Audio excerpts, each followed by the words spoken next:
반갑습니다. 오대영 라이브 오대영입니다. 내란 특검이 전직 대통령에게 내일 2차 소환을 통보했습니다. 하지만 피의자 측은 7월 3일 이후로 변경해달라고 요청했습니다. 응하지 않을 경우 특검이 체포영장을 청구할 가능성이 있습니다. 다른 특검들도 조만간 본격적인 수사에 착수할 예정입니다. 순직 해병 특검은 임성근 전 사단장에게 출석을 요구한 상태입니다.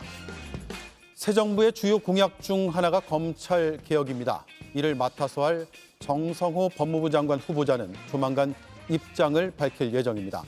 법무부 차관은 취임사에서 검찰이 새롭게 변모해야 한다고 강조했습니다. 이번 주 이수진 앵커가 휴가로 자리를 비웁니다. 함께할 네 분을 소개해드리고 바로 시작하겠습니다.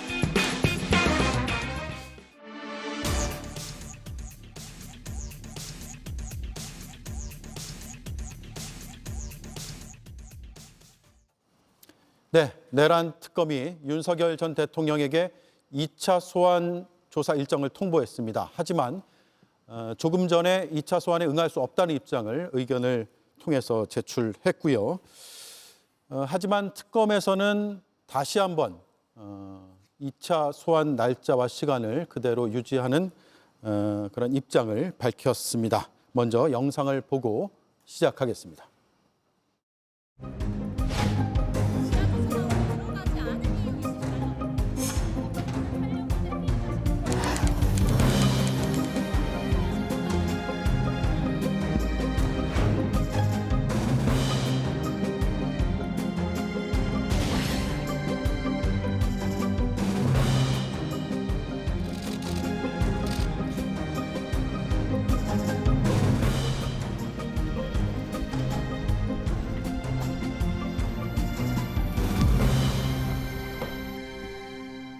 네, 지난 토요일에 1차 소환 조사를 마쳤고 내일 오전 9시에 나와달라고 통보를 했는데 7월 3일 이후로 연기해달라고 요청을 했고요.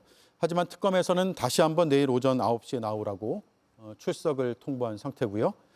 하지만 7월 3일 후로 변경을 요청한다고 다시 입장을 밝힌 상태입니다.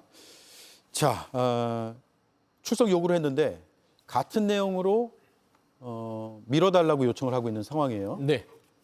일단 참 대한민국 국민으로서의 자격이 있나 싶을 정도로 전직 대통령이 본인의 자존심과 품격 자체를 다 내팽개친 그런 장면들입니다.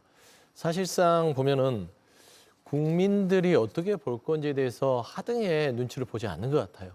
그리고 본인도 검찰 출신이고 검찰총장 같이 지냈던 분으로서 대한민국 사법 질서에 대해서 누구보다도 잘 아는 사람 아니겠습니까?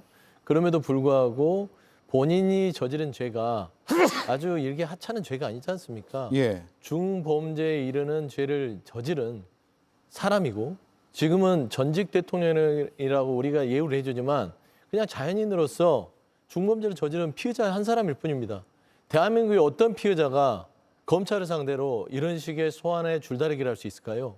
저는 이런 부분을 보면서 끔찍한 상상을 했습니다. 국민의힘이 탄핵을 반대한다고 그랬죠. 그러면 탄핵을 당하지 않고 대통령직을 유지하면서 이런 내란 재판을 받았다면 어떻게 나왔겠습니까? 예. 특검은 발족도 못했을 뿐더러 거의 검사, 판사 모두들 힘으로 다 눌렀겠죠.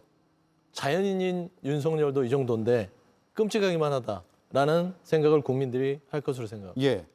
일반인이라면 수사기관에 출석 요구를 2번이나 이렇게 연기 요청을 하는 사례가 있을까 싶은 생각도 드는데요. 그렇습니다. 지금 윤 전 대통령 측에서의 어떤 수사 기일 이거를 변경을 요청을 2번이나 한 상황인데요. 가장 중요한 키워드를 형사소송법의 임의 수사를 강조를 하고 있습니다. 예. 형사소송법의 기본 정신은 강제 수사가 아니라 임의 수사다. 즉 기일 변경 이런 것은 강제 합의 이런 것들이 아니라 양측의 조율 대상이기 때문에 이것은 아무리 피의자라 하더라도 다 사정이 있는 것이고 기일 조정을 서로 협의해서 결정하는 게 좋겠다라는 이른바 절차적인 정당성을 강조를 하는데요.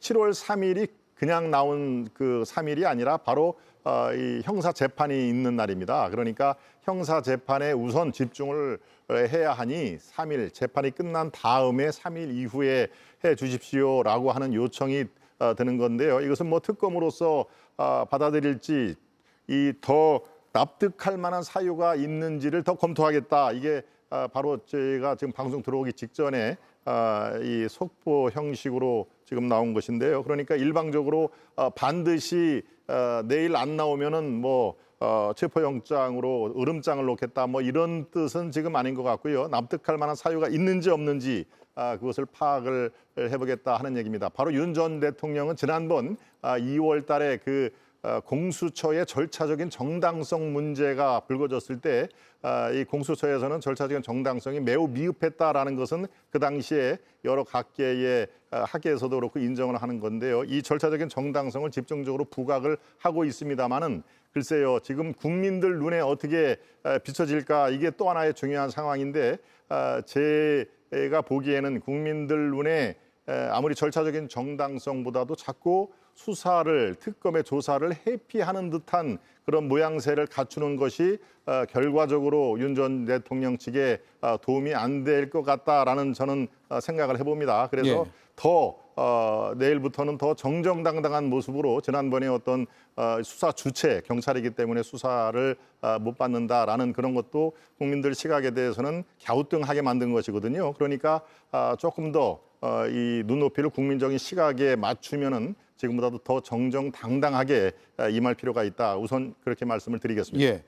특검에서는 수사 일정, 특히 소환 일정은 협의하는 것인데 그게 합의는 아니다. 결정은 수사의 주체, 즉 특검이 하는 것이다. 라는 분명한 입장을 밝히고 있어요. 윤석열 대통령 시절과 국민의힘이 여당일 때 했던 말 그대로 돌려드릴게요. 재판은 쇼핑하는 것이 아니다.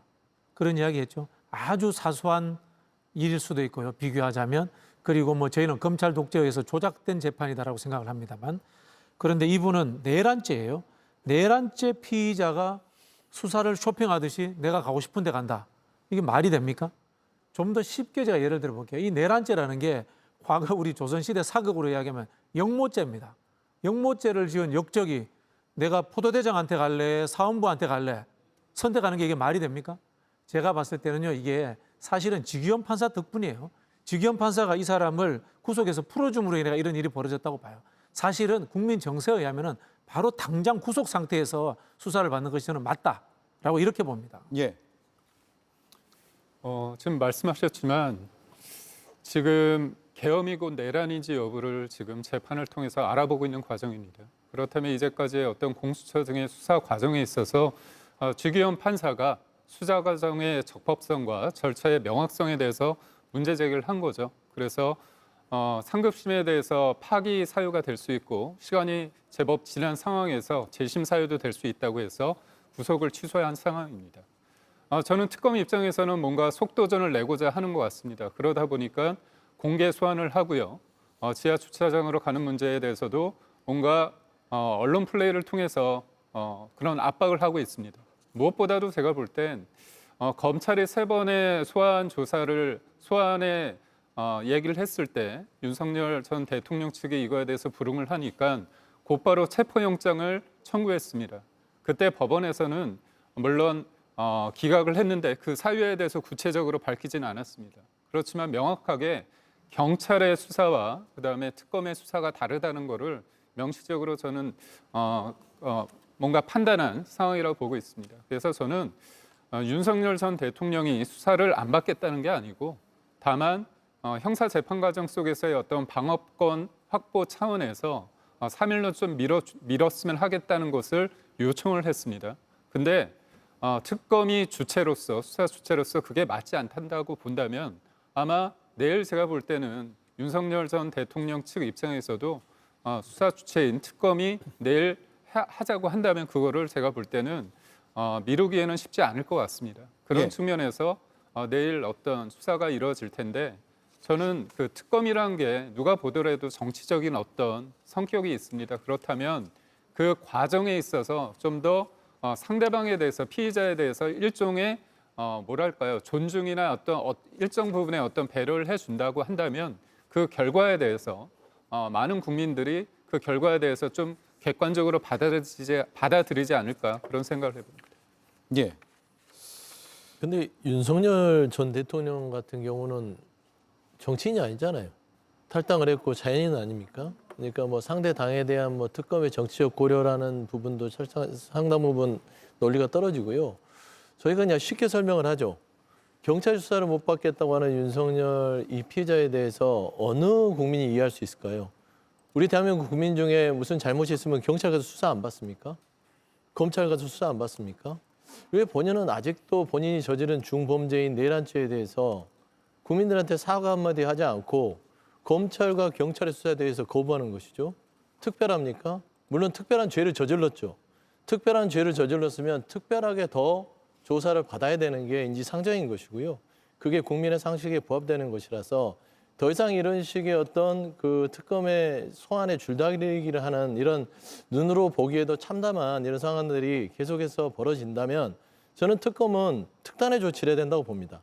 형사 절차를 신속하게 진행하기 위해서 170일 이내에 끝내야 되기 때문에 저는 구속영장을 통해서 구치소에 수감된 상태에서 수시로 조사를 하는 것들이 결국에는 특검의 수사를 조속히 끝내고 피의자인 윤석열 피의자에 대해서도 배려를 해주는 차원에서도 영장 청구를 통해서 소환을 해야지 사사건건 모든 국민들이 지금 민생이 힘들어 죽겠는데 이걸 언제까지 보고 있어야 되느냐 예. 측면에서는 좀 특검이 이번에 좀 단호한 조치들을 보여줄 필요가 있다 그런 말씀을 드립니다. 예.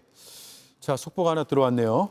내란 특검에서 조사 날짜 변경 요청을 받아들이지 않기로 했다라는 속보가 들어왔습니다. 박지영 내란 특검보가 브리핑을 했는데요. 의견서가 접수돼서 검토를 한 결과 일단 금일 오후 4시경 윤석열 전 대통령 변호인으로부터 금주의 특정 일자를 지정한 출석 기일에 대한 변경 요청서가 접수가 됐는데 내부 논의 결과 받아들이지 않기로 하고 변호인의 통지를 했다라고 밝혔습니다. 그리고 내일 출석에 불응할 경우에 금주 중에 있는 특정 일자, 시간을 정해서 재차 소환 통보할 예정이고 그러니까 내일 불출석할 경우 다시 한번 특정 일자와 시간을 정해서 재차 소환 통보를 할 예정이고 만약 그때도 출석에 응하지 않을 경우 형사소송법이 정한 마지막 단계의 조치를 취할 것이다 라고 밝혔습니다. 형사소송법이 정한 마지막 절차에 따를 것이다 라는 건 어떤 의미일까요? 뭐 체포 또는 구속하겠다는 거죠. 제가 보기에는 특검은 수사의 편의성 문제, 그다음에 이제 국민 정서 문제에 의해서 윤석열을 인신구속하겠다는 의지가 굉장히 강한 것 같아요. 그런 부분에서 조금이라도 윤석열 쪽에서 거기에 빌미를 제공한다면은 바로 다시 이제 구치소로 가는 그런 상황이 저는 벌어질 것 같다라는 생각이 들고요. 윤석열 쪽에서 뭐 사법경찰관의 신문을 받아야 된다, 뭐 이런 이야기를 했단 말이에요. 예. 형사소송법상에. 근데 이건 특검법이에요. 특검법이라고 하는 것은 일반법과 다르게 우선적 법률 적용을 위해서 특검법을 따로 만든 거거든요. 거기에 경찰이 할 수 있다고 되어 있어요. 그럼 경찰의 수사를 받는 겁니다. 근데 경찰 수사를 왜 안 받느냐? 쉽게 말하면 이거 아닙니까? 나는 특권층인데 내가 그래도 검사 출신의 대통령인데 어떻게 경찰한테 수사받을 수 있어? 이게 저 사람의 아주 비루한 특권의식이다. 국민 정서가 그걸 용납해 주겠어요? 저는 가면 갈수록 국민들이 빨리 구속하라는 목소리를 더 크게 낼 것 같아요. 예. 자, 1차로 통보를 했고 7월 3일 이후로 미뤄달라고 그러니까 불응하겠다라는 의사를 밝혔고 하지만 다시 한번 7월 1일로 내일이죠. 소환 통보를 했는데 또 불응 의사가 왔기 때문에 이번 주 안에 일단 만약에 내일 나오지 않을 경우에는 이번 주에 다시 한번 날짜를 잡아서 재차 통보를 하겠다 이런 입장이고 그 뒤에 법의 절차에 따라서 하겠다. 해석하자면 체포영장 혹은 구속영장을 청구하겠다. 이런 입장으로 보여요. 네, 그렇습니다. 특검부 쪽에서 지금 좀 전에 입장을 명확하게 밝혔기 때문에 이제 윤 전 대통령과 그 변호인단은 지금 이제 숙고를 할 것입니다. 과연 특검 쪽에서 예정된 출두 날짜가 바로 내일입니다. 내일 이 소환에 응할지 아니면은 본인이 7월 3일 이른바 형사 재판을 끝나고 형사 재판에 일단 집중을 해야 하니 그것을 끝나고 3일 이후에 소환 일정을 조율을 하자라고 얘기를 했으니 바로 내일 이 소환을 할지 아니면은 3일이 지난 다음 날 4일에 소환에 응하겠다라는 입장이 이제 곧 나오게 것입니다. 그런데 글쎄요, 지금 제가 여러 국민 눈높이라든가 국민들의 어떤 시각 이런 것들도 굉장히 중요하기 때문에 내일 소환에 응하는 이 가능성 이게 상대적으로 더 높지 않을까 저도 그렇게 생각을 합니다. 자꾸 회피를 하고 어떤 절차적인 정당성을 자꾸 끄집어내서 경찰이기 때문에 그리고 우리가 고발한 사람한테 조사를 받는 건 이거는 형사소송법에도 어긋난다라는 그런 얘기가 토요일 날 있었지 않습니까? 그러니까 지금 상황에서 저는 글쎄요 바람입니다만은 내일 특검 측에서 요청한 날짜에 당당하게 소환에 응하는 것이 여러 가지로 모양새가 있고 그것은 윤 전 대통령 측에도 도움이 될 것이다. 저는 그런 판단을 하고 있습니다. 그렇지 않으면 체포영장 또는 구속영장, 강제구인, 이른바 형사소송법이 그 이후에 정해져 있는 그런 사법 절차들이 줄줄이 대기를 하고 있기 때문에 이렇게 마냥 이 특혜처럼 비치는 모습이 적절하지는 않게 국민들은 판단하고 있다인 것을 제가 멘토로서 전해드리고 싶습니다. 예, 일단 내일 출석 요구에 대해서 못 나온다는 의견서를 제출했지만 받아들이지 않기로 했고 다만 특검에서는 내일 불출석할 경우에 이번 주 중에 특정 일자와 시간을 정해서 재차 소환을 통보할 예정이다라고 밝혔고 그리고 만약 그때도 출석하지 않을 경우에는 형사소송법이 정한 마지막 단계의 조치를 취하겠다라고 해서 사실상 체포 혹은 구속영장 청구 가능성을 시사했습니다. 근데 그게 수순에 맞을 것 같습니다. 첫 번째 조사 자체도 15시간 중에 5시간의 조사에 임했고요. 굉장히 국민들도 의아했을 겁니다. 어떻게 저렇게 검찰 수사에 응할 수 있지? 저는 사실상 가만히 생각해 보면 윤석열 전 대통령의 이런 행동들은 아직도 본인이 대통령이라고 생각하고 행동하는 거라고 외에는 저는 이런 행동의 요인을 찾을 수가 없습니다. 그래서 저는 바깥에서 요인을 찾는 건 지금 경호원들이 한 40명 정도가 같이 움직인단 말이에요. 예. 저는 내란 행위를 써서 파면당한 대통령에 대해서는요. 즉시로 경호처에 대한 경호 인력을 거둬야 된다고 봅니다. 사람이 착각하거든요. 여전히 내가 대통령이고 내가 보호를 받고 있구나. 그런 생각을 하기 때문에 저는 내란 외환죄에 준하는 형사 불소추 특권에서 제외되는 행위를 저질러서 파면당한 대통령에 대해서는 즉시로 입법부가 입법을 통해서 40명의 경호를 다 없애고 정말 내가 자연인으로서 대한민국의 사법체제에 본인이 잘못한 부분들은 성실하게 조사를 이루는 게 맞구나라는 현실 감각을 줄 수 있도록 여러 가지 환경을 만들어주는 것도 중요하지 않을까 생각을 하는데요. 저는 2차 소환 부분에 있어서 버틸 경우에는요. 특검이 1일 9시 그리고 즉시로 할 것 같아요. 2일 9시 정도.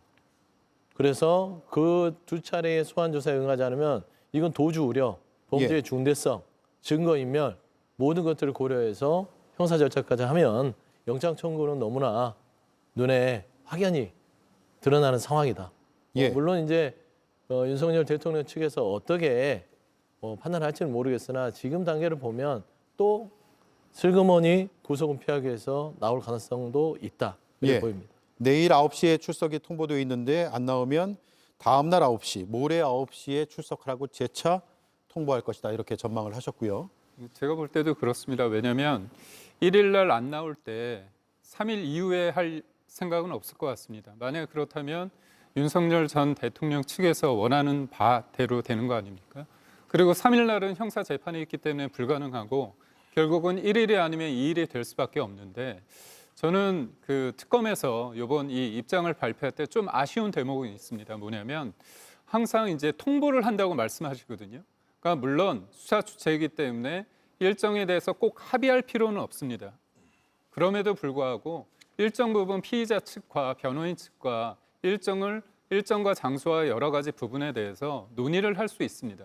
근데 그 과정에서 격차가 이견이 좁혀지지 않으면 그거는 이제 뭔가 얘기를 할 수 있겠죠. 그런데 지금 서로 간의 이해관계의 입장이 다르기 때문에 이거에 대해서 1일 날 우리는 강행하겠다 얘기를 했는데 그 이후에 관련해서는 좀 논의를 하겠다 그런 얘기를 하면 좋을 텐데 아무래도 조은석 특검 같은 경우는 윤석열 전 대통령과의 어떤 특수통 사이의 일종의 기싸움이라고 할까요? 그런 부분이 있는 것 같고요. 무엇보다도 제가 앞서 말씀드렸지만 경찰에서 세 차례의 어떤 소환 어떤 통보에 대해서 윤석열 전 대통령 측이 받아들이지 않으니까 곧바로 체포영장을 청구를 했다 기각이 됐습니다. 만약 그렇게 기각이 됐으면 통상적으로 보면 일정을 조율할 필요가 있습니다. 근데 그때도 곧바로 통보를 했습니다. 이런 것들이 어떻게 보면 여론에 대해서 특검을 향하는 국민들의 시선이 좀 괜찮다, 우호적이다 그런 판단을 하에서 좀 속도전이고 좀 지금의 여론을 통해서 압박하는 그런 형태의 수사를 하는 거 아닌가 그런 생각을 해봅니다. 예. 민주당은 앞서 짚어주신 대로 쇼핑하듯이 골라서 수사를 받느냐라면서 특검에서 대가를 치르게 하라 이렇게 요구하고 있습니다. 들어보겠습니다. 특검이 장난스럽습니까? 무슨 조사를 쇼핑하듯이 골라서 받으려고 합니까? 국민들께서는 윤석열의 기고만장한 행태를 보면서 오히려 매를 벌고 있다고 합니다. 내란 특검은 윤석열이 소환과 조사를 거부하면 거부한 대가를 반드시 치르게 하십시오. 특검이 원칙대로 해야 국민이 특검을 신뢰할 수 있고 윤석열도 벚꼬라지 같은 행동을 더는 하지 못할 것이기 때문입니다. 예. 그리고 송원석 국민의힘 원내대표는 윤 전 대통령은 자연인이다. 함께 간다는 생각이 없다라고 선을 긋는 발언을 했습니다. 자, 그리고 나머지 2개 특검도 모레 현판식을 열고 본격적인 수사를 하게 됩니다.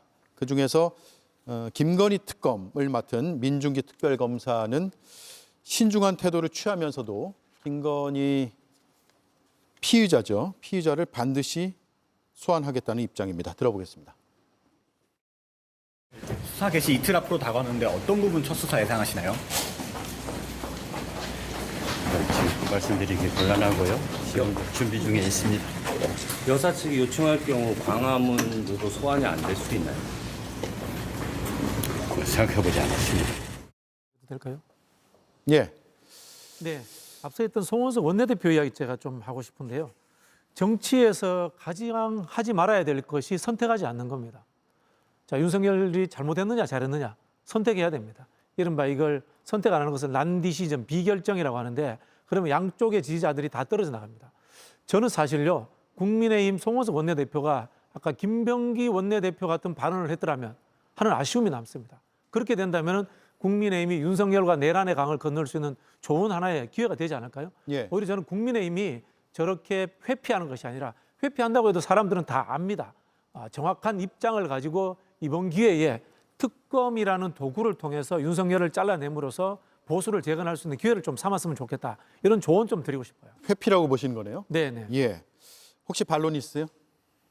네, 지금 저 원내대표 오늘도 사실은 김민석 그 총리 후보자의 자체 국민 그 청문회가 있었습니다. 저도 몇 시간 그 자리에 현장에 있었습니다만은 바로 저렇게 윤 전 대통령은 이미 탈당한 자연인이다. 함께 간다는 생각이 없다라고 얘기를 했습니다. 저런 얘기조차 안 했다면은 정말 지금 얘기한 결정 없이 스리슬쩍 넘어간다는 그런 입장을 내겠지만 이 오늘도 마찬가지고요. 또 방송에 나와서 저렇게 얘기를 했지 않습니까? 함께 간다는 생각을 한 적이 없다. 그리고 나 말고도 우리 의원들도 생각이 마찬가지다라는 얘기를 분명히 했기 때문에요. 그것을 그냥 그대로 받아들이셔야지 그냥 그것도 하나의 일종의 쇼잉으로 보고 강을 건너지 않았다고 예단을 하실 필요는 없을 것 같습니다. 지금 우리 당내 분위기는 제가 그래도 당내 대변인이기 때 조금 더 파악을 잘 할 수 있는 위치라 말씀을 드립니다. 지금 전체 의원들도 그렇고 저희 당협위원장들도 그렇고 윤 전 대통령과의 그 관계 이것은 지금 시간이 흐를수록 당연히 지금 말씀하시는 그쪽으로 가고 있습니다. 그러니까 너무 걱정하실 필요가 없고요. 왜 이렇게 애매한 그 지수처를 취하느냐라는 것은 그렇게 볼 수도 있겠지만 지금 하나의 모든 게 어제 이렇게 얘기했다가 오늘 손바닥 뒤지시 얘기를 할 수는 없는 거 아니겠습니까? 모든 의원총회라든가 당내 또 내일 또 전국위원회가 또 열리지 않습니까? 바로 그런 것들 당내 절차를 통해서 그런 지금 현안들은 수렴이 되어간다 이렇게 분명히 제가 말씀을 드립니다. 저 하나 궁금한 게 있습니다. 그러면 이제 함께 간다는 생각 없다. 근데 송호석 원내대표나 친윤그룹이나 탄핵을 반대하는 입장들, 나경원 의원도 지금 항의 시위를 하고 있는데 함께 갔었던 건 어떻게 하죠? 그러니까 윤석열 전 대통령과 함께 갔었잖아요. 44명이 관저 앞에 가서 체포영장을 저지하려고 그랬고 탄핵을 반대했고 그런 과거에 대한 여러 가지 부인할 수 없는 업에 대해서는 입장 표명을 하지 않고 그냥 윤석열은 자연인이다. 함께 간다는 생각은 없다. 거기까지는 좋습니다. 그러면 함께 갔었던 거에 대한 입장은 있어야 되고 함께 갔었던 입장으로서 지금 같이 했었던 윤석열 전 대통령의 지금 특검에 대한 모습 그건 최소한 정치 이 여의도의 업을 삼고 있는 선출직 의정활동하는 국회의원으로서는 밝혀야 되는 거 아닌가. 저는 그런 부분에서의 지적이지 않을까 생각합니다. 지금 저한테 질문하신 건가요? 그렇습니다. 아니면 함께 갔었던 건 어떻게 보실 건지. 지금 얘기한 그분들 제가 얘기를 해도 되겠습니까? 말씀하시죠. 예. 그분들의 어떤 정치적 미래는 이제 여러 각도로 총선이면 총선 아니면 당내 어떤 당 대표라든가 이런 게 각 그 중대한 선거가 있지 않습니까? 그러면은 여론에 의해서 또는 당원들에 의해서 선택을 받는 것이죠. 즉 심판을 받는 것입니다. 거기에 특정인을 지금 한 두세 분을 얘기를 했겠지만 그분들이 이른바 탄핵 국면에서 윤 전 대통령을 엄호를 하고 옹호를 했다라고 하는 그 국민 여론이 훨씬 더 많으면 그분들의 정치적 미래가 있겠습니까? 다 본인들이 그렇게 정치적인 미래를 판단을 하고 그때 기자들의 질문이라든가 아니면 정치적인 이벤트에서 저렇게 얘기를 하는 것이지요. 이 나경원 의원 같은 경우에 지금 항의 농성을 하고 있지 않습니까? 그것도 마찬가지입니다. 이것을 바라보는 시각이 반대가 훨씬 많으면은 오래 할 수가 없는 상황이고요. 본인의 정치적인 미래를 걸고 다 선택을 하는 것입니다. 그러니까 그것은 이전에 있는 상황을 어떻게 할 것이냐 이것은 저한테 지금 물었지만은 그것은 결과적으로 국민들이 판단할 몫이다라는 말로 되돌려드리고 싶습니다. 국민들이 두 번이나 판단을 했지 않습니까? 총선 때도 심판을 했고 대선 때도 심판을 했는데 아직도 또 다시 선거를 기다린다는 게 어불성설인 것 같아요. 이런 느낌이 듭니다. 자, 총리 문제에 대해서 비판할 수 있고 때로는 발목 잡을 수 있다고 봅니다. 그런데요, 윤석열 문제를 해결하지 않으면은 참 영화 표현입니다. 이영애 씨, 너나 잘했어요. 이런 이야기가 국민들 속에서 나오는 거예요, 사실은. 얼마나 좋습니까? 윤석열 대통령, 전직 대통령이지만 법 앞에 평등하다, 제대로 수사받아라 라고 이야기를 하신 다음에 김민석 총리의 의혹에 대해서 우리도 낱낱이 규명할 것이다. 이러면 명분이 훨씬 살잖아요. 근데 왜 그걸 못 하시느냐라는 참 답답함이 있는 겁니다. 네. 예. 자, 속보 몇 가지 지금 자막으로 나가고 있는데요. 특검에서는 출석일을 7월 4일이나 5일이 될 가능성이 있다라고 알리고 있는 상황이고요. 또 기존에 7월 1일로 그러니까 내일 출석을 요구했는데 7월 3일 이후로 잡아달라고 역제안을 한 상황인데 특검에서 설명하기에는 변호인은 7월 5일 이후로 또 조사를 해달라는 요청을 했다. 즉 7월 1일 날 나오라 3일 이후로 나가겠다. 1일 날 나와라 5일 이후에 나가겠다. 이렇게 계속 요구사항이 추가되고 있는 상황입니다. 저희가 특검 측에서 혹은 피의자 측에서 나오는 입장과 새로운 소식이 있다면 속보로 계속 전해드리겠습니다. 자, 이어갈 이슈는 어제 발표된 대통령실의 인선입니다. 특히 법무부 장관 후보자, 또 법무부 차관, 민정수석에 초점을 맞춰보겠습니다. 정성호 더불어민주당 의원이자 법무부 장관 후보자가 최근에 저희 프로그램에 나와서 인터뷰한 내용이 있는데 검찰 개혁 방향에 대해서 비교적 구체적으로 밝혔습니다. 듣고 이어가겠습니다. 이재명 대통령의 검찰개혁, 사법개혁 의지가 너무 강하기 때문에 저는 검찰개혁, 사법개혁 문제는 당과 또는 법무부와 같이 의논해갖고 어떤 주도적인 역할을 할 가능성이 높습니다. 네, 어떤 방향일까요? 기소와 수사 권한을 완전히 분리한다. 네, 그렇습니다. 지금까지는 지난번에 그 형사소송법 개정해갖고 일부 중대범죄에 대해서는 검찰이 수사권을 남겨두지 않았습니까? 근데 그거를 한동훈 전 법무부 장관이 확대 해석해갖고 굉장히 그 광범위하게 수사권 다시 시켰거든요. 예. 그걸 좀 정상화시키고 개정해서 완전히 이제 분리시켜야 되는 거죠. 수사는 경찰에 넘기고 중대범죄 수사청으로 넘기고 검찰은 뭐 기소청 또는 공소청으로 해갖고 기소와 공소 유지만 맞는 그런 방향으로 갈 것 같습니다. 네, 들으셨다시피 일단 첫 번째, 당 또는 법무부가 주도적인 역할을 할 것이다 라고 밝혔고요. 물론 법무부 장관 후보자로 지명되기 이전의 인터뷰입니다. 수사와 기소 권한을 완전히 분리한다. 수사는 경찰 또는 중대범죄수사청으로 넘기고 검찰은 기소청 또는 공소청으로 한다. 이렇게 밝혔습니다. 그리고 오늘 정 후보자는 따로 입장을 밝히지 않았고요. 내일 출근길에 어떤 입장을 밝힐 예정이라고 하네요.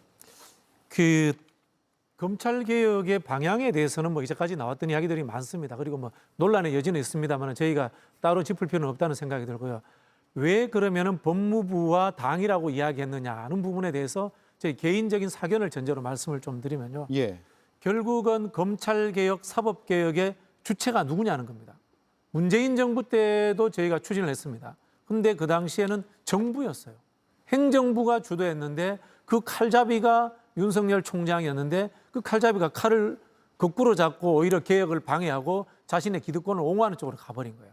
자, 그러면은 행정부의 권력인가 아니면은 민의를 대변하는 민주주의 기관에서 하는 것이 맞는가라는 판단을 한 것 같아요. 예. 그래서 저는 이 검찰개혁, 사법개혁의 주체가 당, 이른바 국회로 넘어올 것이다라고 제가 조심스럽게 예측을 해봅니다.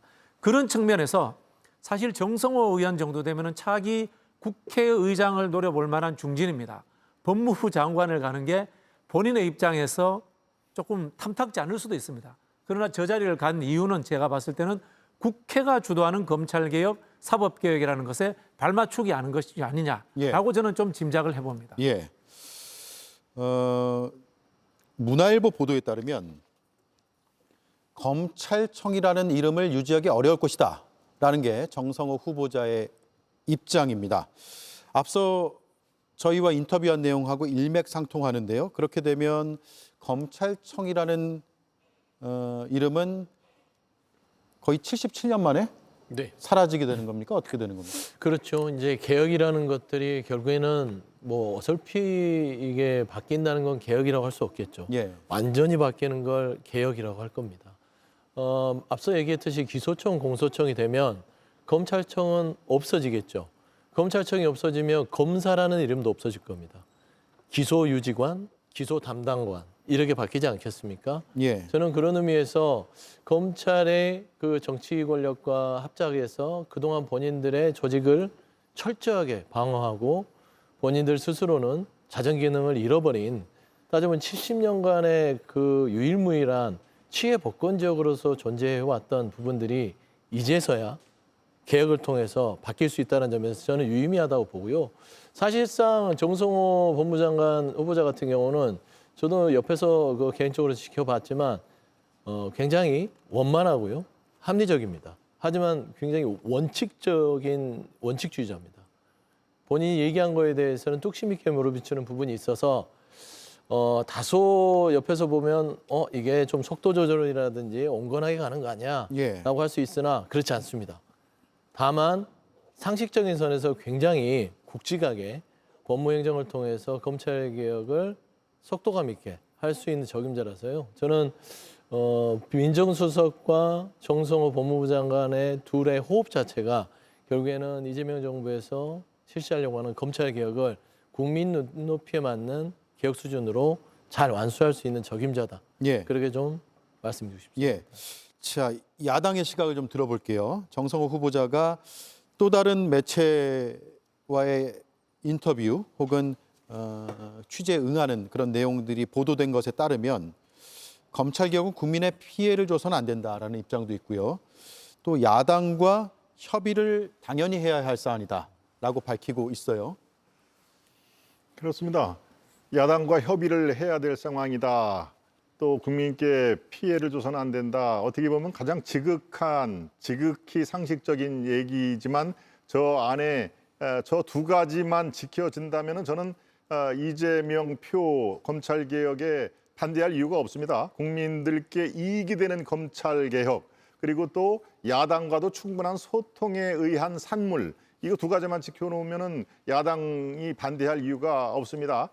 저도 마찬가지로 이번에 이재명 내각의 초대 법무부 장관은 민주당 의원 중에서 분명히 나올 것이다라고 저도 예견을 했습니다. 그만큼 검찰 개혁은 이재명 공약의 핵심 중에 핵심이었죠. 예. 이재명 대통령의. 그리고 이전에 윤 대통령 정부를 검찰 독재 공약이라고 뭐 수십 차례, 수백 차례 얘기를 했기 때문에 아마 우리가 흔히 얘기하는 그립을 세게 쥐려면은 학자라든가 검찰 출신, 판사 출신보다도 법을 아는 민주당 의원 중에서 나올 것이다. 그리고 이른바 대화가 되는 사람이 뽑힐 것이다. 뭐 우리가 상식적으로 충분히 두 가지 요인을 충족하는 게 바로 연수원 동기동창인 정성호 의원이라고 어느 정도 예견이 어렵지 않았습니다. 그러니까 지금처럼 이렇게 검찰청 자체 아마 이름을 저는 바꿀 거로 예상이 되는데요.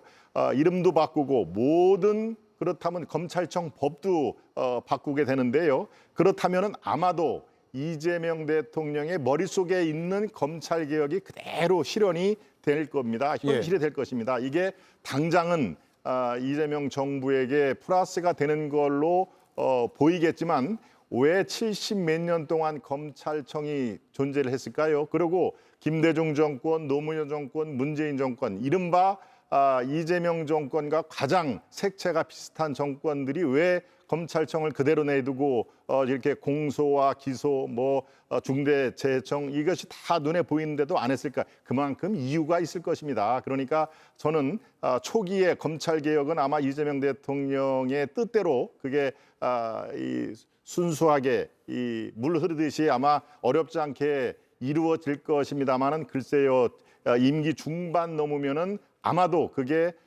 자충수라는 얘기, 부메랑이라는 얘기도 흘러나올 것이다. 그만큼 검찰 개혁은 양날의 칼이다라는 것을 거듭 말씀을 드립니다. 그러니까 국민들께 피해가 가지 않고 야당과 소통, 이게 말처럼 쉽지는 않겠습니다만은 부디 그 두 가지 원칙은 반드시 지켜주십사 하는 것을 이재명 대통령과 정 법무부 장관 후보자에게 제가 부탁을 드립니다. 예, 듣고 발언권 드릴게요. 검찰 개혁의 핵심은 제가 볼 때는 정치 권력으로부터 얼마나 자유로운가, 독립성과 제가 볼 땐 중립성인 것 같습니다. 근데 저는 검찰청을 없애든 안 없애든 그거는 본질적인 건 아니라고 봐요. 그렇다면 지금 민주당과 이재명 대통령께서 보신 그 검찰의 권한이 과연 어디로 가느냐 우리가 주의 깊게 봐야 됩니다. 수사와 기소를 나누는 거 저는 그럴 수 있다고 봅니다. 그렇다면 그 수사의 권한이 어디냐? 중대 수사를 할 수 있는 것을 행정부 밑으로 보내는 겁니다. 그리고 민주당 의원들이 좀 낸 법안을 따르면 행정부 쪽에 공수처와 해경, 경찰, 그다음에 중대범죄수사청이 있는 겁니다. 그리고 그거에 대한 여러 가지 어떤 수사 권한과 조율과 그리고 문제가 있을 때 감찰하는 것은 어디에서 하느냐? 그거는 국가수사위를 둔다고 그랬습니다. 근데 국가수사위는 어디에 있습니까? 국무총리 산하에 있는 겁니다. 예. 결국 대통령과 국무총리 밑에 그 수많은 어떤 수사기관들을 컨트롤할 수 있는 사람이 있는 겁니다. 그런 조직이 만들어지는 거죠. 결국 정치 검찰의 폐해를 막기 위해서 검찰을 사실상 해체한다. 저는 그 부분에 대해서 그럴 방향이 그런 어떤 의견을 낼 수는 있는데 결국은 살아있는 권력이 본인들의 입맛에 맞게끔 그 권한을 휘두를 수 있는 쪽으로 간다고 한다면 본질적인 개혁은 정치 권력으로부터 자유로울 수 있고 중립적인 어떤 수사기관의 탄생이어야 되는데 결국 권한과 권력이 더 집중되고 있는 상황 아닌가 그렇게 생각을 하고요. 한 말씀만 더 덧붙이자면 기자들이 어떤 취재를 하지 않습니까? 취재를 하는데 한 예를 든다면 취재하는 기자와 그리고 그거를 보도하는 기자가 따로 있는 겁니다. 그렇다면 보도를 하는 사람들 입장에서는 취재를 안 했기 때문에 그거를 전달을 받는다고 해도 그거를 원활하게 전달하거나 기사를 쓰기가 용이하지 않습니다. 그래서 취재한 사람이 그거를 마지막까지 보도하는 게 낫다는 그런 측면도 있거든요. 그렇기 때문에 수사와 기소가 이렇게 이분법적으로 나뉘는 게 그냥 마냥 좋은가에 대한 어떤 근본적인 질문도 드려봅니다. 예.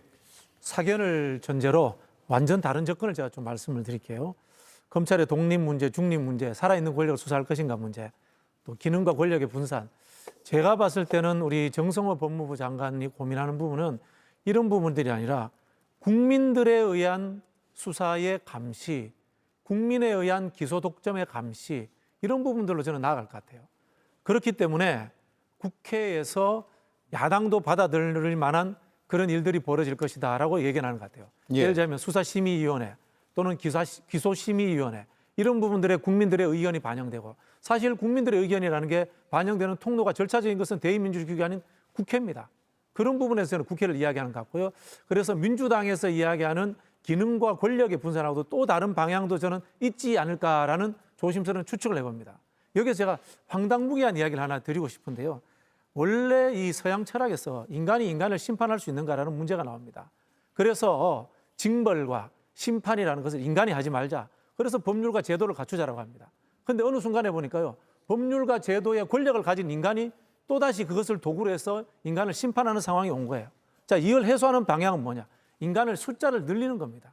인간 대중이 만들어지면은 이게 신의 영역에 인간이 있는 것처럼 굉장한 지성들이 뭉쳐가지고 개인적인 욕망과 개인적인 기득권이 발현되지 않는다는 겁니다. 이게 민주주의거든요. 저는 그런 부분들에 대해서 깊이 있게 생각하는 검찰개혁론자도 있는 것 같아요. 그런 방향도 한번 생각해 봤으면 좋겠습니다. 예. 일단 뭐 이 검찰 개혁의 문제는요, 그 문재인 정부에서 미완의 그 개혁이었습니다. 그거를 이제 중간에 윤석열 정부가 잘라먹고, 그 다음에 3년이 지난 현 상황에서 다시 이재명 정부가 이어가는 겁니다. 새롭게 있는 게 아니에요. 그래서 문재인 정부가 미완으로 있었던 검찰의 기소 수사권 분리, 그 다음에 검찰이 77년 동안 유지됐는데 왜 이제 와서 하려고 하느냐? 그렇지 않습니다. 검찰이 자초한 일이죠. 검찰은 본인들의 조직을 유지하기 위해서 끊임없이 권력에 조아리면서 권력의 신여라는 어떤 말하자면 오명까지 늘 더 씌워져 있지 않았습니까? 그게 사실이었고요. 저는 그런 부분에 있어서는 이제 검찰의 개혁의 원인을 제공한 것은 검사들, 그리고 검찰, 그리고 검찰 출신의 정치인들과 그리고 내란죄를 저지른 검찰총장 출신의 윤석열 전 대통령이 기인한 게 아닌가 싶고요. 예. 사실상 봉욱 민정수석 후보자와 그다음에 정성호 법무부 장관, 이 두 분이 야당과의 협의를 통해서 국민 눈높이에 맞는 검찰 개혁을 나름 충분한 시간을 가지고 이어간다면 지난 문재인 정부에서 하지 못한 나머지 미완의 검찰 개혁을 완수하고, 그리고 국민들도 굉장히 만족할 만한 수준의 개혁이 될 것이다. 예. 저는 이 부분에 대해서는 야당도 그냥 반대를 하지 마시고 같이 본인들의 안을 내서 좀 국민에 맞는 검찰 예. 개혁이 됐으면 좋겠다. 알겠습니다. 생각합니다. 마지막으로 시간이 많지 않아서 자 여야 한 분씩만 발언권을 드릴게요. 이진수 법무부 차관이 오늘 취임을 했는데 이력을 보면 연수원 29기 그리고 대검찰청 검찰연구관, 서울 북부지방검찰청 지검장, 그리고 최근에는 대검 형사부장, 심우정 검찰총장 하에서 대검 형사부장을 해서 여러 말들이 있습니다. 이른바 친윤검사다라는 이야기도 있고 검찰 개혁의 적임자인가 아닌가에 대한 약간의 논란도 있습니다. 이 논란이 더 커질지 아닐지는 좀 지켜봐야겠습니다만 오늘 취임하면서는 검찰의 과오를 성찰하고 새롭게 변해야 된다라는 점을 강조하긴 했거든요. 어떻게 평가하십니까? 이진수 차관 인사에 대해서? 네, 이제 정성호 장관이 정치인 출신이 같단 말이죠. 그리고 가장 이재명 대통령과 이른바 마음이 통하는 복심이라고 그러죠. 그리고 이 모든 것을 상의할 수 있는 그런 분을 장관으로 했기 때문에 자 이제 검찰을 개혁하려면 검찰을 잘 알아야 된다. 바로 이분이 대검 형사부장도 있었고 검사장도 했고 검찰 연구관, 법무심의관 이른바 이 스펙트럼이 다양합니다. 그러니까 지금 현재의 비록 친윤이라고 지적하는 목소리가 있어도 검찰 해체를 위한 사실상 해체를 위해서는 검찰을 속속들이 아는 각급 검찰을 실무를 아주 꿰뚫는 사람이 필요하다. 그런 의미에서 저는 그 적임자를 찾다가 한 건데요. 이른바 모양새 이 구색 전체적으로 모양새는 장관 차관이 서로 역할 분담하는 그런 면으로 저는 뭐 비교적 그 고심의 흔적이 보인다. 그런 의미에서 아까 얘기한 두 가지 요인 국민들의 권익을 더 높이고 피해가 안 가고 야당과의 부디 소통이 전제가 된다면은 지금 법무장관 그리고 또 이준수 차관 이 조합이 국민들로부터 박수를 받기를 저는 기대를 합니다. 예. 네, 사견을 전제로 또 말씀을 드릴게요. 말씀드린 것처럼 법무부가 검찰이 검찰개혁의 주체가 아닐 것이다라고 저는 얘기를 합니다. 결국은 검찰개혁의 주체는 행정부가 아닌 국회의 몫이다라는 생각하에서 안정적인 개혁을 하기 위해서 내부 인사를 선택한 것이 아닌가라는 생각이 들고요. 한편으로 보면은 야당과 보수 세력이 우려하는 그런 급진적인 속도전은 일어나지 않을 것이다. 반대로 민주진보개혁이 쪽에서 이야기하는 완벽한 해체라든가 100% 수긍할 만한 상황도 가지 않을 것이다. 즉 저는 야당과 국민과 함께하는 검찰개혁을 이룰 것이다라고 전망해 봅니다. 네. 그걸 위해서 이진수 차관을 선임한 것이다. 네, 네. 예. 알겠습니다. 이렇게 정리를 하죠. 네 분 말씀 잘 들었습니다. 고맙습니다.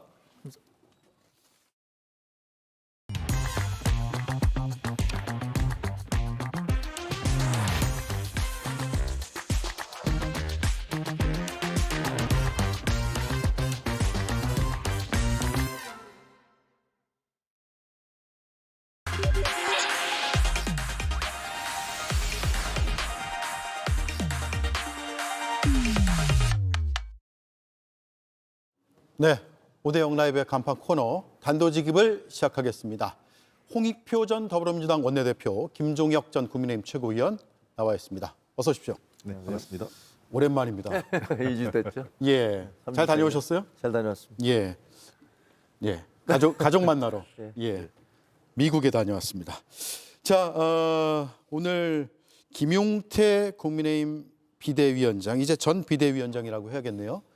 퇴임 기자회견을 했습니다. 먼저 들어보시죠.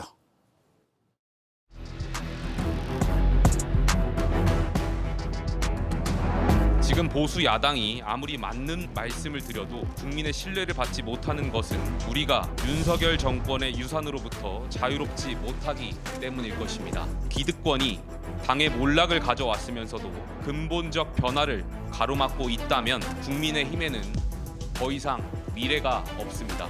저는 지금 저의 역할이 전당대회 출마라고는 생각하지 않습니다. 다시 백이종군 국회의원으로 돌아가서 동료 선배 의원들의 개혁 의지를 모으겠습니다. 국민이 간절히 바라시는 보수 재건을 이루어내겠습니다. 김용태 비대위 성과가 있었을까요? 있었다면 뭘까요? 김용태 비대위원장은 끝나고 난 다음에 이제 기자가 질문을 했잖아요. 뭐 말은 그렇게 하시지만 실제로 젊은 꼰대 아닙니까? 그리고 눈치만 보신 거 아닙니까? 그렇게 얘기했더니 이분이 이제 뭐 그렇게 보실 수도 있다라고 자기 스스로를 반성하면서 대답을 하던데 저는 이번에 김용태의 새로운 발견 내지는 김용태의 각성과 자각이라고 생각을 해요. 김용태 위원장이 사실 그 공천을 뭐 친윤 공천을 받은 거잖아요. 그래갖고 국회의원이 된 다음에는 눈치를 많이 봤어요. 저 가장 젊은 나이임에도 불구하고.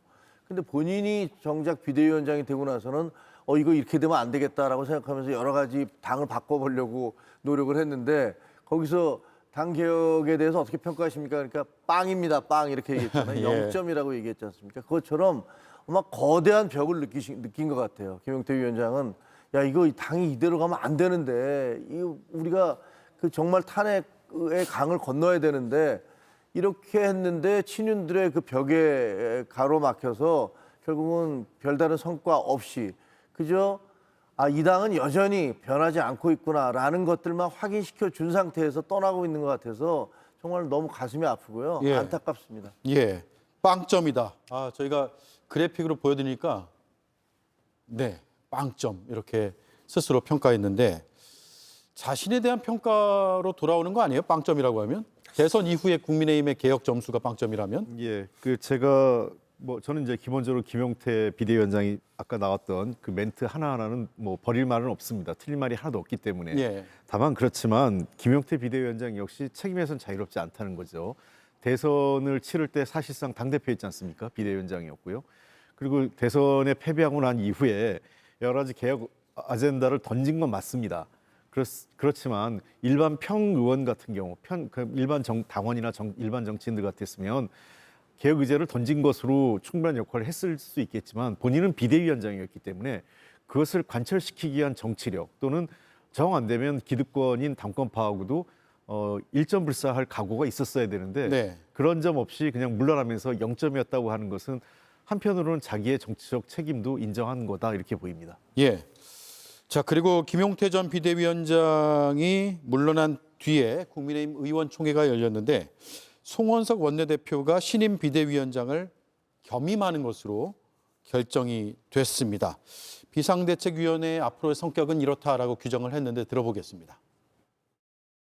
이번 비대위 성격은 한마디로 설명하자면 승리하는 야당으로 새로 거듭나는 비대위가 되어야 한다고 생각합니다. 전당대회를 통해서 새로운 지도부가 들어서기만 기다릴 것이 아니라 실패했던 여당으로서의 역사를 청산을 하고 야당다운 야당으로 환골탈퇴하는 비대위가 되어야 한다고 생각합니다. 네, 승리하는 야당으로 새로 거듭나는 비대위로 환골탈퇴해야 한다라고 말했지만 여당에서는 시각이 싸늘한 것 같아요. 셀프로 비대위원장 겸직한다면 도로 친윤당이 되는 것이다 라는 비판이 있는데 당내에서도 여러 시각들이 있잖아요. 근데 이제 저 얘기를 하려면 저희가 그 승리하는 야당이 되려면 뭔가 좀 달라져야 되잖아요. 본인이 이제 그 여당으로서 역사를 청산하고 야당으로서 환골탈퇴하는 비대위를 만들겠다고 했는데 지금 비대위 구성한 거 발표 나오는 거 보시잖아요.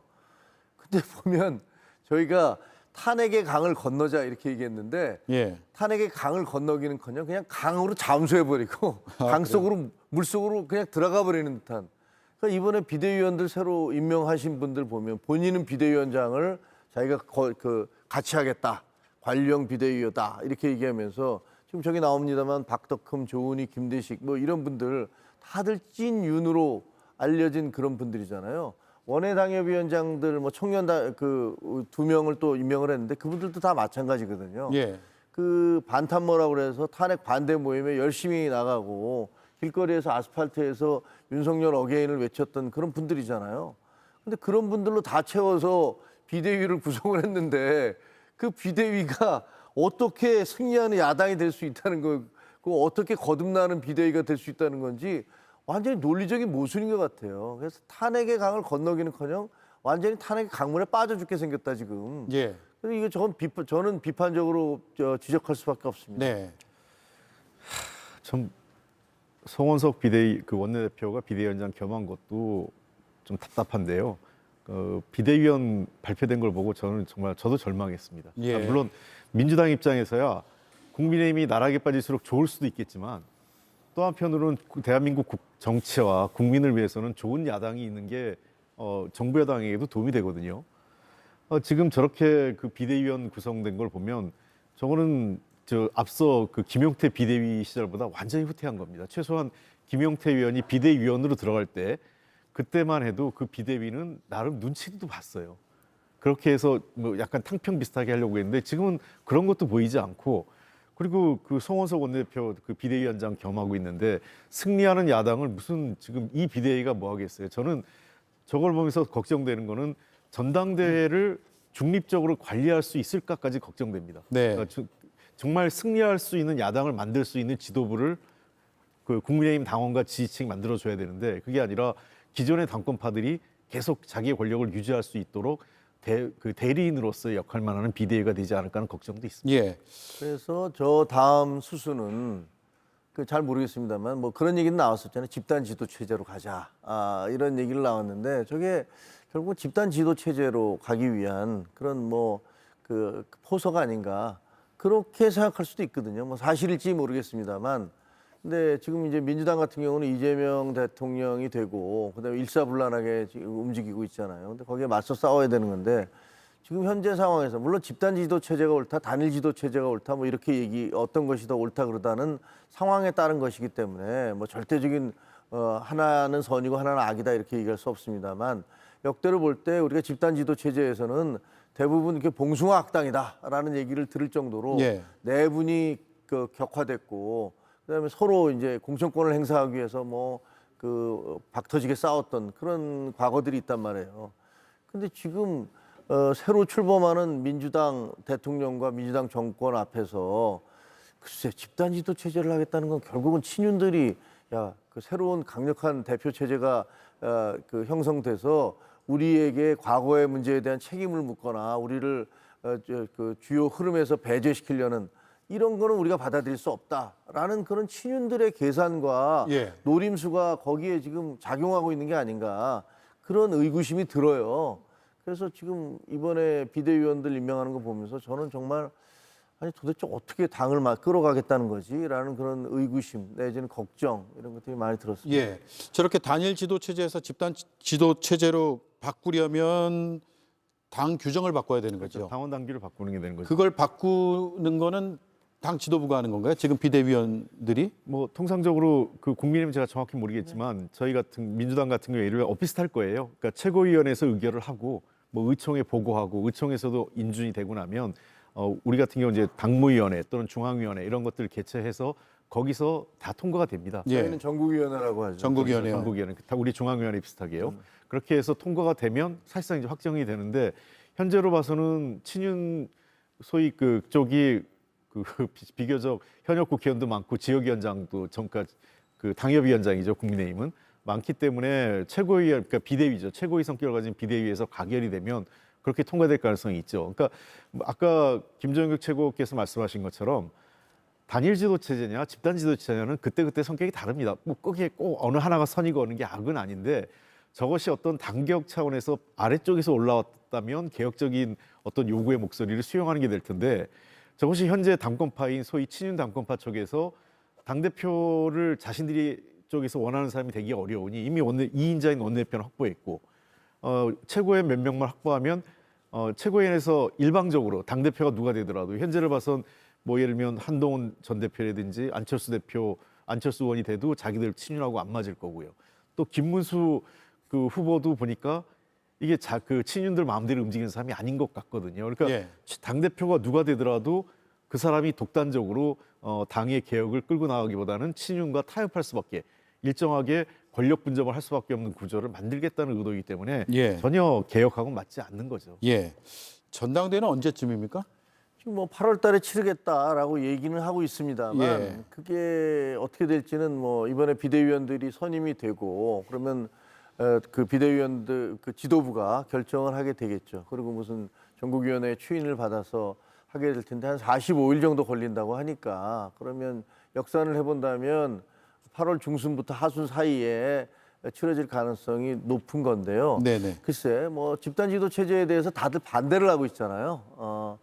그 제가 알기에는 뭐 나경원, 김문수, 안철수 뭐 이런 분들 다 반대를 했고 그 한동훈 전 대표도 뭐 공식적으로는 얘기 안 했습니다만 뭐 그게 되겠냐 뭐 이런 식의 얘기를 하고 있는 거로 알고 있는데 그럼에도 불구하고 그 지금 현재 비대위 친윤 일색으로 구성된 그 비대위가 다시 그냥 그걸 밀어붙인다면 글쎄 당원들은 과연 그걸 어떻게 생각할지 자칫하면요 전당대회가 정말 아무런 그냥 그 흥행이라든가 관심이 없는 그냥 당신들끼리 잔치 벌여봐라 이렇게 될 수도 있을 것 같아요. 그래서 걱정이 돼요. 저는 쉽지 않을 것 같아요. 지난번에도 후보 교체하는 게 쉽지 않았듯이 이번에도 아마 당원들의 의견을 들어보거나 이러면 여론이 나쁘기 때문에 친윤 당권파들의 뜻대로 저렇게 집단지도 체제로 일방적으로 가기 쉽지 않을 거다 이렇게 보입니다. 네. 전당원 투표를 하면 그렇게 될 수 있거든요. 지난번에도 전당원 투표를 했더니 다 거부감이 생겼어요. 근데 이게 아니고 그냥 중앙위원회에서 결정을 해버리면, 전국위에서 결정을 해버리면, 그러면 그거는 지금 현재는 어떤 친윤적 색채가 강한 분들이 주로 그런 자리를 차지하고 있기 때문에 그렇게 밀어붙일 수도 있죠. 물론 예. 이건 전부 다 아직까지 나오지 않은 거니까 저희가 뭐 정확히 이렇게 갈 것이다라고 얘기할 수는 없습니다. 저희도 민주당도 과거에 이제 그런 일들이 좀 있었는데요. 국민 여론과 당원 여론이 바뀌면 아무리 그 이제 뭐 중앙위원 위원들이 상대적으로 어느 특정 계파나 특정 쪽에 쏠려 있다 하더라도 그거를 거슬러서 함부로 결정하기 쉽지 않다 이런 게 예. 과거의 경험이 있습니다. 네. 그게 좀 정리정돈이 돼야 전당대회 출마할 후보군도 좀 압축이 되겠죠. 그러겠죠. 알겠습니다. 이렇게 정리를 해보고요. 어제 정은경 보건복지부 장관 후보자 등의 인선이 발표가 됐는데 정은경 후보자는 그동안 배우자 주식과 관련한 여러 의혹 논란들이 있었습니다. 그에 대한 입장을 오늘 밝혔거든요. 들어보겠습니다. 어려운 시기에 새 정부의 보건복지부 장관 후보자로 지명되게 돼서 막중한 책임감과 사명감을 느낍니다. 의료개혁과 그리고 모든 국민들의 기본적인 생활을 보장할 수 있는 사회안전망을 강화하는 데 최선을 다하겠습니다. 최근에 주식 보도 관련해서 논란이 있었습니다. 보도 내용에 잘못된 내용이 많이 있어서 청문회 과정을 통해서 사실관계를 기반으로 국민들께 충실하게 설명드리도록 하겠습니다. 최근에 주식 보도 관련해서 논란이 있었는데 잘못된 내용이 보도에 꽤 있다. 따라서 청문회 과정을 통해서 사실관계를 기반해서 국민께 설명을 드리겠다라는 입장을 밝혔습니다. 정은경 후보자의 이 발언은 좀 뒤에 분석해보고 일단 2차 내각 인선 발표를 보면 다 합치면 그동안에 발표된 다 합치면 후보자 중에서 8명이 현역 의원이거든요. 한번 보겠습니다. 국무총리 후보자부터 여성가족부 장관 후보자까지 쭉 다 합치면 8명인데 좀 많다라는 이야기도 있고 또 그렇지 않다. 인수위가 없기 때문에 당 출신의 인사들이 좀 많이 포진해 있는 게 바람직하다라는 반론도 있습니다. 어떻게 봐야 될까요? 야당에 먼저 드리겠습니다. 그 과거에 김대중 대통령 때 10명이 들어간 적이 있어요. 근데 예. 그때는요, DJP 연합이었잖아요. 그러니까 그 자민련 쪽에 많은 걸 할애할 수밖에 없었던 그런 상황이에요. 그러다 보니까 현역 의원들이 많이 장관으로 들어갔던 그런 경우가 있습니다. 근데 이번에는 이제 8분이고 아직까지 2명의 장관, 문체부 장관이 예. 아직 임명이 안 돼. 한 분 더 있잖아요. 국토부하고 문체부요. 장관. 그러니까 2분이 더 있으니까 이 숫자가 8명으로 끝날지 더 늘어날지는 잘 모르겠습니다만 드는 느낌이 이 무슨 내각제 하나? 의원 내각제냐? 네, 의원 내각제도 아닌데 아니 무슨 의원들이 저렇게 무더기로 들어가나 이런 생각이 들어서 별로 좋아 보이진 않아요. 그리고 또 잘못하면요, 진짜로 이재명 대통령은 자기 임기 끝날 때쯤 내각제 개헌하려고 그러나, 그래서 뭐 저런 식으로 분위기를 미리 조성하려고 그러나, 뭐 이런 의혹까지 의구심까지 들 정도여서 글쎄 뭐 여러 가지 인수위가 없었다라는 그런 식의 한계라든가 그런 사정은 어느 정도 이해가 되는 바도 있습니다만 뭔가 세술은 세부의 부대에 담는 것이 좋을 것 같은데 자기 주변에 있는 분들한테 이거 무슨 자리 나눠주면서 보은하나 뭐 이런 느낌도 있어요. 예. 반론 들어볼게요. 예.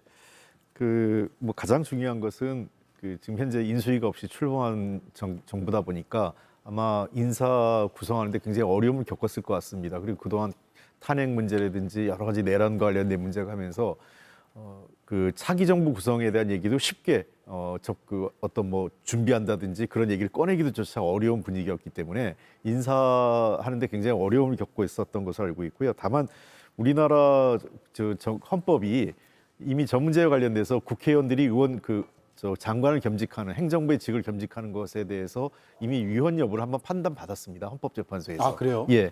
그래서 합헌이라고 판결을 받았는데 그 이유는 좀 뭐냐면 우리나라의 헌법이 원래 재헌의회 때 내각제로 만들어졌어요.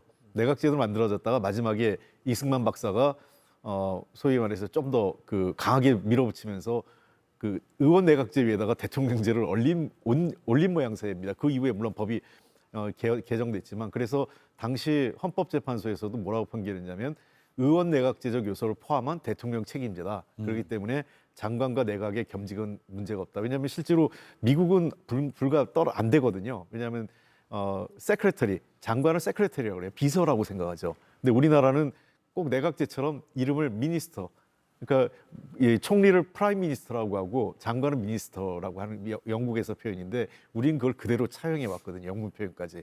그래서 약간 내각제적 요소를 갖고 있는 대통령 책임제다 이런 게 있고요. 세 가지 이유만 제가 짧게 말씀드리겠습니다. 하나는 인사 구성이 쉽지 않았기 때문에 검증이 쉬운 그래도 상대적으로 청문회 통과나 상대적으로 검증돼 있는 국회의원들을 선택한 거다 이렇게 보고요. 두 번째는 국회의원들이 상대적으로 정치인 출신들이 부처를 초기에 집권 초기에 장악하는데 좀 그 역량을 많이 발휘합니다. 학자나 전문가 출신들보다. 그리고 세 번째는 아무래도 초기에 여러 가지 입법 관계나 할 때 대의회, 그러니까 여당과 야당을 상대할 때 아무래도 현역 국회의원들이 장관을 하면 상대적으로 소통이 좀 원활한 측면이 분명히 있기 때문에 이런 세 가지 측면을 이재명 대통령이 고려했다 이렇게 보입니다. 예. 다른 의견 있으세요? 아니요, 뭐 그렇게 주장할 수 있다고 생각을 해요. 네. 그리고 만약에 이제 민주당이 의석이 충분하지 않았으면 저것도 잘 못했을 것 같은데. 예. 알겠습니다. 대통령 비서실장은 유례 없이 인수위 없이 정권을 맡았다는 점, 그리고 지금까지 호흡해왔던 인사들에 대한 깊은 신뢰가 있는 것 또한 사실이다. 그래서 혼연일체로 뛰겠다는 의미로 해석을 해달라라는 입장을 밝혔습니다. 자, 본론으로 들어가 보자. 정은경 후보자가 배우자 주식 논란에 대해서 잘못된 내용이 많다, 이렇게 오늘 입장을 냈는데 청문회를 한번 전망을 해보죠. 이런 주장에 대한 뭐 근거가 있으니까 이런 뭐 반박을 하는 거겠죠? 있었죠. 예. 근데 저는 뭐 정은경 그 후보자가 본인이 오해고 사실이 아닌 게 많다라고 얘기를 했기 때문에 예. 그래서 그거를 일단 들어봐야 될 것 같아요. 근데 보도 내용에 대해서 적극적으로 해명을 하지는 않으셨어요. 하나하나 반박하진 않았죠. 네, 그러지는 않았던 것 같고, 그리고 아마 저런 보도가 나왔는데도 그 검증을 했을 거 아니에요, 자체적으로. 그럼에도 불구하고 재차 임명을 하는 것은 뭔가 거기에 대해서 뭐 자신이 있든가 아니면 뭐 김민석 총리 후보자 그 청문회를 거치면서 이거 뭐 그 국민의힘 그 공격이 그냥 솜방망이구나, 내지는 우리가 지금 집권 초기이기 때문에 우리에 대한 지지도를 기반으로 해서 그냥 밀어붙여도 된다. 예. 이렇게 생각할 수도 있다. 그런 것이 뭐 영향을 미쳤을까? 이건 제가 잘 모르겠습니다. 근데 개인적으로는요, 저분이 이제 그때 코로나 전국에서 굉장히 열심히 일하시고 고생했던 건 충분히 저는 인정을 해야 된다고 생각을 하지만, 그러나 이 어떤 그분이 스타성이 있다고 해서 그분을 장관을 임명하는 거하고는 또 별개라고 생각을 하거든요. 보건복지부는 보건도 있지만 복지가 더 큰 문제예요. 예. 근데 저분이 보건에 대해서는 나름 전문성이 갖고 계시지만 지금 글쎄 복지에 대해서는 과연 어떤 그 경험과 식견과 그런 게 있는지에 대해서는 좀 의아스러워서, 그래서 단지 그냥 스타 그때 당시에 뭐 많은 사람들에게 그때 코로나를 거치면서 저분과 가졌던 유대감이 있잖아요. 심리적 유대감이 있는데 매일 봤죠. 예, 그러니까 그 심리적 유대감을 최대한 정치적으로 활용하기 위한 게 아니냐라는 생각이 들어서 그 부분은 조금 좀 걸려요. 예, 주식 관련된 보도에 잘못된 내용이 많다라고 했고, 최근에 보도를 보면 앞서 잠깐 나왔지만 보도 띄워주시죠. 코로나 사령관 정은경 배우자 코로나 주식에 장관 후보에서 밀렸다라는 내용이고, 좀 세부적으로 보면 마스크, 진단키트, 주식을 다량 보유해서 공직자 이해 충돌 논란이 있다라는 게 조선비즈의 보도이고요. 이에 대해서 잘못된 내용이 많다라고 오늘 답을 했습니다. 예. 예. 우선 정은경 지금 후보자 같은 경우는 사실은 지난 코로나 시기에 정말 애를 많이 썼습니다. 저도 그 당시에 당의 정책위 의장도 하고 그래서 같이 회의도 많이 하고 옆에서 많이 지켜봤었는데요. 정말 고생하고 노력한 것들을 저도 현장에서 지켜봤었습니다. 머리까지 그때 다 백발이 될 하얘질 정도로 염색할 시간이 없다 뭐 그런 그랬습니다. 얘기도 했었죠. 그렇게 본인이 얘기했고 많은 국민들이 고생한 부분은 인정을 한다 생각을 해요. 다만 이제 여러 가지 좀 봐야 되는데 보건복지부는 말씀하신 대로 보건하고 복지부 사실은 성격이 다른 두 개가 합쳐져 있습니다. 그래서 의사 출신을 넣으면 또 이런 또 복지 문제가 생기고 복지 출신을 넣으면 또 보건의료 쪽의 문제가 있는데 예. 이번 같은 경우에는 제가 보기엔 그 담당 좀 직면한 문제가 전공의 파업, 의료계 현장 문제가 있지 않습니까? 예. 그리고 여러 가지 의료 수가 문제 등등 이런 현안이 있기 때문에 의사 출신의 그 후보를 우선적으로 고려했던 거 아닌가 싶고요. 또 최근에 WHO도 그렇고 국내 여러 그 바이오 업계나 의료계에서 우려하는 게 또 제2의 팬데믹이 올 가능성이 높다는 얘기 많이 하고 있습니다. 팬데믹 주기가 한 6, 7년 주기로 오기 때문에 그 금년 또는 내년쯤에 팬데믹이 올 수도 있다는 측면에서 만약 정은경 후보자가 장관이 된다면 저는 상당한 우리한테 유리한 그 선택이 되지 않을까 그렇게 보고 있습니다. 다만 지금 본인의 주식 문제와 관련된 논란이 있는데 이게 윤석열 정부에도 당시 질병청장이 문제가 돼가지고 계속 공격을 했고 오래 못 가고 임명을 했지만 한 7개월 후에 그만둔 사례가 있습니다. 백경란 전 청장이죠. 그렇습니다. 본인이 이제 바이오 업계 관련 주식을 매매했던 팔고 보유하고 뭐 이런 사례가 있어가지고 배우자도 아마 그래가지고 그 논란이 돼서 결국은 7개월 만에 사퇴했는데 좀 상황을 좀 봐야 될 것 같아요. 이게 얼마큼의 주식을 보유했고 어떤 주식을 얼만큼 또 언제 어떤 시기에 보유했고 매각했는지 이런 것들을 좀 해서 본인의 질병청장 시기하고 좀 맞물린다든지 또는 여러 가지 또 질병청장으로서의 당시 질병청장으로서 가지고 있는 어떤 특수한 또 공개되지 않은 정보를 활용할 여지가 있었다든지 이런 것들을 청문회 과정에서 야당은 입증해야 되고 본인은 해명해야 되는 거니까요. 저는 그것을 보고 국민들께서 판단하시리라 생각합니다. 예. 정 후보자가 수차례 고사했다라는 보도 내용도 있는데 이거 역시 뭐 사실관계를 좀 확인해 봐야 될 것 같고요. 어쨌든 대통령실에서 검증을 해서 후보자로 내세운 거니까 그 검증이 잘 됐는지 아닌지는 청문회 과정을 쭉 보면은 나타날 것 같습니다. 대통령실의 설명은 의사 출신으로 코로나19 당시 정책 수용 능력과 소통 능력을 보여줬다. 국민 추천제를 통해서 다수 추천이 접수되기도 했다라고 설명은 했습니다. 근데 저게 만약에 저렇게까지 이제 언론에 보도가 나서서 아마 낙마했다라는 보도까지 났었는데 다시 임명을 어떻게 한 거잖아요. 뭐 실질적으로 낙마를 했었는지 아니면 그게 아닌지는 잘 모르겠습니다만 검증 과정에서 이제 탈락이 됐느냐 여부 말씀하신 거죠? 그러니까 제 얘기는 그렇게 논란이 있는 분을 다시 임명을 했다면 밀어붙였다면 자신이 있어야 되는 거거든요. 근데 만약에 저분이 여러 가지 뭐 야당의 공세라든가 언론의 추적 이런 보도에서 문제가 생기면 그러면 아마 타격이 좀 있을 거예요. 네. 그거는 뭐냐 이거 지금 이런 얘기가 나올 테니까. 네. 그 부분은 뭐 저도 인정합니다. 왜냐하면 그 논란이 있는데 그 논란이 사실로 입증됐고 그렇다면 그 부실 검증 또는 논란에 대해서 인지하고도 그걸 밀어붙인 이런 부분에 대해서 대통령실의 책임이 있겠죠. 그래서 저는 좀 상황을 보고 판단했으면 좋겠습니다. 예, 알겠습니다. 청문회 과정 또 청문회를 앞두고 여러 검증들이 또 언론이라든가 다양한 채널을 통해서 이루어질 것이라 함께 지켜보도록 하고요. 자, 마지막으로 김경수 전 지사가 지방시대위원장에 임명이 됐습니다. 어떤 뜻일까요? 김경수 지사는 잘 아신 것처럼 노무현 대통령의 마지막 비서 그리고 경남도지사 그다음에 늘 지방시대에 대해서 누구보다도 많은 주장도 했고 준비를 해왔던 정치인입니다. 그런 측면에서 저는 지방시대위원장은 노무현 대통령의 지방균형발전이라는 유지를 이어갈 수 있는 가장 적임자를 임명했다고 생각을 하고요. 또 하나는 김경수 지사에 대한 배려도 있었던 것 같아요. 아무래도 얼마 전에 유죄 판결 이후에 지금 사면복권 받아가지고 정기에 복귀한 거 아니겠습니까?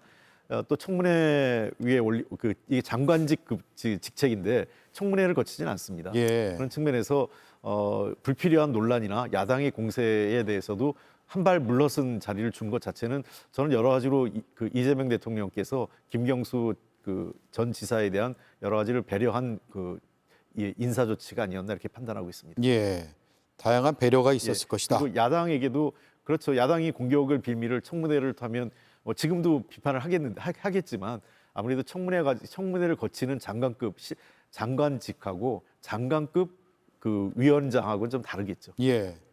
야당에서 어떤 시각으로 보세요? 김경수 전 지사의 피해간 임명? 거죠, 뭐. 피해간 것이다. 만약에 장관을 시켰으면 굉장한 공격을 받았을 것입니다. 예. 드루킹 사태에 대해서 뭐 실제로 복역을 했잖아요. 예. 그리고 그 사면 복권 뭐 이루어진 거에 대해서 상당한 논란이 있단 말이에요. 그러니까 그런 부분에서는 그리고 또 이제 저런 위원회라는 게 사실은 그 대통령이 힘을 실어주는 거에 따라서 잘 될 수도 있고 완전히 그냥 허수아비일 수도 있고 그럴 수도 있고 그 두 가지거든요. 그러니까 대통령으로서는 뭐 지금이야 이제 경쟁자가 아니죠. 저분은 경쟁자가 예. 아닌데 뭐 나름대로는 대통령이 이제 됐지만 여러 가지 그림을 그리실 때 저분을 가까이 어느 정도 가까이 두느냐를 본인의 선택에 의해서 얼마든지 이렇게 조절할 수 있는 그런 자리니까 그런 것까지 정무적으로 계산해 둬서 그 자리를 맡기신 게 아닌가 이렇게 생각이 됩니다. 예. 자, 김경수 지방시대위원장 장관급 자리죠. 그렇습니다. 이런 입장을 밝혔습니다. 노무현 대통령이 시작했던 균형 발전의 꿈, 이재명 대통령의 공약인 행정수도 이전 등 국토공간 대전환으로 반드시 성공을 시키겠다라고 자신의 페이스북에 입장을 밝혔습니다. 청문회나 이런 뭐 검증 절차를 거치지 않기 때문에 바로 임명이 된 것이죠. 그렇습니다. 저 지방시대위원회 저런 이제 대통령 직속위원회의 특징은 집행 권한은 없습니다. 왜냐하면 예. 행정부처가 아니기 때문에 다만 대통령실의 그 직속위원회로서 기획과 대국민 소통 이런 역할을 하는 것이 주 임무이기 때문에요. 저는 많은 경험이 있는 분이기 때문에 잘 하실 것으로 기대하고 있습니다. 알겠습니다. 자, 여기까지 이야기 나누고요. 마치겠습니다. 오랜만에 반가웠고요. 다음 주에 또 뵙겠습니다. 고맙습니다. 고맙습니다. 오키나와가 내게 남긴 것. 남친 여친. 트립닷컴이 내게 남긴 것 호텔 최저가 보장에 라운지 이용권까지 남는 여행 트립닷컴. 지치지 않으세요? 에너지가 넘치는데요? 비타민 B군이 2배 강화된 뉴 센트룸이 23가지 영양을 꽉 채워주니까 비타민 B군이 2배로 새로워진 센트룸을 만나보세요. 비렉스 트리플 체어. 집중이 필요할 땐 워크 체어. 휴식이 필요할 땐 릴렉스 체어. 회복이 필요할 땐 마사지 체어. 세 가지 능력을 하나의 의자에. 코웨이 비렉스. 상하이가 내게 남긴 것. 딤섬 물총쇼. 트립닷컴이 내게 남긴 것 호텔 최저가 보장에 라운지 이용권까지 남는 여행 트립닷컴. 검찰총장이 되기 전인 2019년 6월 국민을 위한 검찰로 거듭나야 한다고 강조했고 한 달 뒤 인사청문회에선 최종 결정은 국민과 국회의 권한이라고 말했습니다. 그런데 총장이 되니 입장이 서서히 달라지는 듯했고 퇴임 직전엔 검찰개혁이 부패 완판이며 직을 걸고 막을 수 있다면 100번이라도 걸겠다고 주장했습니다. 오늘 법무부 차관은 취임사에서 검찰이 새롭게 변모해야 한다고 말했습니다. 검찰의 변모를 강조했지만 자신이 변모한 전직 총장을 경험한 탓에 의문의 목소리가 나옵니다. 분명한 건 지난 3년을 거치며 검찰 개혁에 대한 요구는 더욱 누적되었으며 오늘 차관의 의지 표명은 말이 아닌 결과를 본 뒤에 평가되어야 한다는 점입니다. 앵커 한마디였습니다. 방콕이 내게 남긴 것. 고소 마셨어. 고수 더 주세요. 트립닷컴이 내게 남긴 것 호텔 최저가 보장에 라운지 이용권까지 남는 여행 트립닷컴. 커피는 향부터 천천히. 보통은 그렇게 못하죠. 온종일 치열하게 사는 게 보통이니까. 보통의 하루에 메모드급 에너지 가득. 우리의 보통 날을 채우는 커피. 메모드 커피. 홈키파 홈매트. 박수 말고 홈매트. 제로. 모기에는 빠르게 향 보존제, 산화방지제 제로. 홈매트 제로로 보호. 효과는 확실. 매트매트 홈매트. 상하이가 내게 남긴 것. 딤섬 물총쇼. 트립닷컴이 내게 남긴 것. 호텔 최저가 보장에 라운지 이용권까지. 남는 여행 트립닷컴. 네, 오대영 라이브 마치겠습니다. 내일 뵙겠습니다. 고맙습니다.